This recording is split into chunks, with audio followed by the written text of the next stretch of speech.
Assalamualaikum. This is Ikra Beg here. Welcome to my YouTube channel Ikra Beg's Biology.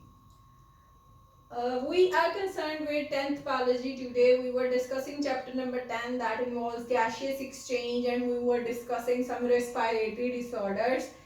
Now today I have come towards lungs cancer. This is the major cancer in the world which is concerned with respiratory disorders and is caused by a single mostly used cause in the whole world. So this is a disease in which there is uncontrolled cell division in lung tissues. क्या होता है? Tissues cell से मिलके बने होते हैं, ठीक है, यूनिट होता है सेल टिश्यूज का. तो सेल्स क्या करते हैं, उनकी डिवीजन इतनी अनकंट्रोल हो जाती है टिश्यूज में कि बस जो है प्रोलिफरेशन स्टार्ट हो जाती है, उनकी नंबर बहुत तेजी से बढ़ने लग जाता है. आपको पता है हमारी बॉडी में डिवीजन्स हो रही हैं, माइटोटिक मियोटिक डिवीजन्स चल रही हैं बेसिकली, जिसकी वजह से हम एग्जिस्ट कर रहे हैं इस एनवायरनमेंट में. लेकिन कुछ डिवीजन्स आपके लिए healthy हैं, these are useful, and some of the divisions are not healthy, they are harmful for us.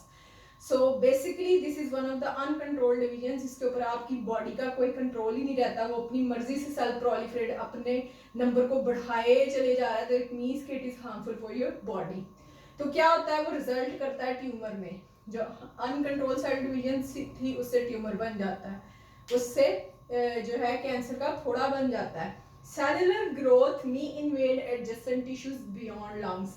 अब ये बात आपके दो फेफड़ों पे आगे नहीं रुकती, ठीक है, कि आपके फेफड़ों में जो है वो कैंसर है तो वहीं तक ये मतलब आपके जो सेल्स हैं ये प्रोलिफरेट कर रहे हैं तो ये यहीं तक रहेंगे. ये आपके एडजेसेंट बॉडी सेल्स के ऊपर जाके भी अटैक करना शुरू कर देते हैं इन सीवियर केसेस. फर्दर इसकी सिम्टम्स क्या हैं, अलामत क्या है. अब आप देखेंगे कि जितने भी रेस्पिरेटरी डिसऑर्डर्स हम अब तक पढ़ चुके हैं वहां पर एक अलामत सब में सेम थी, that was shortness of breath, कि सांस फूलती है, सांस बहुत ज्यादा फूलती है. चाहे आप कोई हैवी एक्टिविटी, कोई एक्सरसाइज, कोई ऐसी एक्टिविटी नहीं भी कर रहे जिससे आपकी बॉडी में ऑक्सीजन डेफिशिएंसी हो जाए या हीमोग्लोबिन ऑक्सीजन को कैरी करना छोड़ दे, फिर भी शॉर्टनेस ऑफ ब्रेथ होती है जब आपको लंग कैंसर होता है या हो रहा होता है. क्यों? क्योंकि आपकी बॉडी में सेल की डिवीजन इतनी लार्ज स्केल पे हो रही है लंग्स में कि वो जो एल्व्यूलर सैक्स थे वो अपनी साइज से बढ़ना शुरू हो गए हैं. जैसे पीछे हमने बात की थी, उनका सरफेस एरिया बढ़ गया.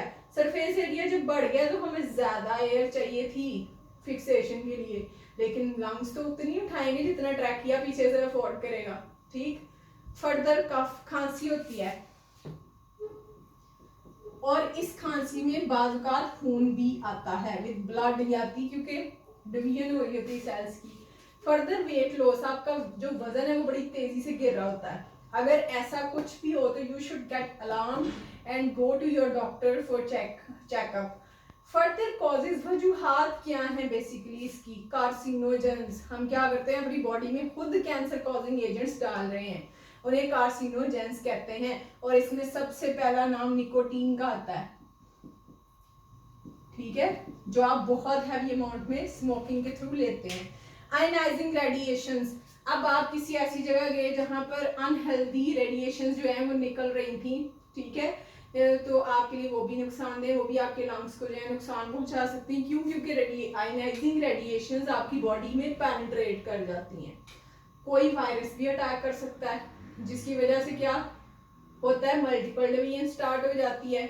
ठीक. लंग कैंसर के केस में स्मोकिंग इसका मेजर कॉज है. क्यों? क्योंकि स्मोकिंग में 50 नॉन कार्सिनोजेंस हैं, ऐसे केमिकल एजेंट्स मौजूद हैं स्मोकिंग के अंदर. 50 ऐसे केमिकल एजेंट्स मौजूद हैं जो कैंसर कॉज कर रहे हैं. ठीक है. अब दो टर्म्स यहाँ पे बहुत ज्यादा इस्तेमाल होती हैं, that is active and passive smokers. Active smoker वो है जो बैठा सिगरेट पी रहा है, ठीक है, जो सिगरेट नोश है, जो स्मोकर है खुद. पैसिव स्मोकर वो है जो उसके पास बैठा हुआ है, सिर्फ उसके इनहेलेशन के प्रोसेस के दरमियान उसके फेफड़े जो हैं धुआं अंदर लेके जा रहे हैं उस सिगरेट का जो वो पी रहा है. ठीक है. ऐसे बंदे को पैसिव स्मोकर कहते हैं. क्यों? क्योंकि वो खुद तो स्मोकिंग कर नहीं रहा लेकिन बाहर से धुआं इनहेल जरूर कर रहा है. ठीक. तो इसके लिए बहुत रिस्क हाई होता है कैंसर का। क्यों? लोग कहते हैं क्यों भाई मैं तो स्मोकिंग नहीं करता फिर लंग कैंसर कैसे हो सकता है? क्योंकि एक बंदा जो स्मोकिंग कर रहा होता है ना वो फिल्टर एंड से कर रहा होता है, उसने सिगरेट जहां से मुंह में डाला होता है उसके पीछे एक फिल्टर लगाया गया होता है, ठीक है। इस तरफ से जब आता है ना धुआं बन के बैकअप होती है जो जिसको वो सक करता है, वो उतना नुकसानदेह नहीं होता जितना बर्निंग एंड से बर्न होके निकल रहा है। और जो पैसिव स्मोकर है वो इसको जो है इनहेल करता है, इसको नहीं करता। इसलिए जो पैसिव स्मोकर्स हैं वो ज्यादा हाईलाइटेड होते हैं लंग कैंसर के केसेस में। फर्दर इसकी प्रिवेंशन क्या है? इसकी प्रिवेंशन सिर्फ एक है कि आप स्मोकिंग छोड़ दें, तो आप लंग कैंसर से बच सकते हैं। क्योंकि all over the world per year 1.3 million deaths हो रही हैं लंग कैंसर से, और लंग कैंसर के 97% केसेस जो हैं उनके अंदर स्मोकिंग एग्जिस्ट करती थी, ठीक। फर्दर इसके लिए गवर्नमेंट क्या कर रही है? गवर्नमेंट ने क्या किया? WHO world health organization, world health organization, इसने क्या किया है? आजकल आप इसका नाम बहुत ज्यादा सुन रहे होंगे, आलमी अदारा सेहत। इसने क्या किया है? इसने आपकी जो गवर्नमेंट है सारे मुल्कों की, उनको ये बोला है कि जो स्मोकिंग के पैक्स हैं, मतलब जो सिगरेट पैक्स हैं, उनके ऊपर इंतबा लिख के भेजे, वार्निंग लिख के भेजे कि स्मोकिंग कैन कॉज कैंसर। और ऊपर वो बुरी सी तस्वीरें भी लगाई हुई हैं कैंसर पेशेंट्स की। लेकिन फिर भी कौन सा फर्क पड़ता है स्मोकर को? उसको देख के कोई फर्क नहीं पड़ता, लोग उससे भी ज्यादा स्मोकिंग कर रहे हैं।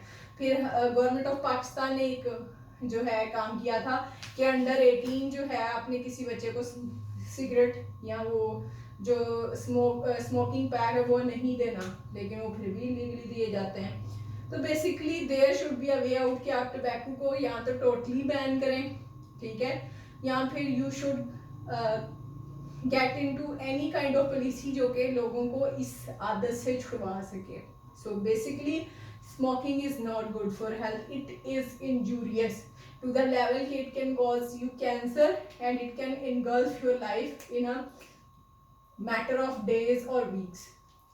So thank you so much. This was my today's video. Thank you for watching. Kindly subscribe my channel, press the bell icon to get all the notifications, share with your fellows. Thank you so much.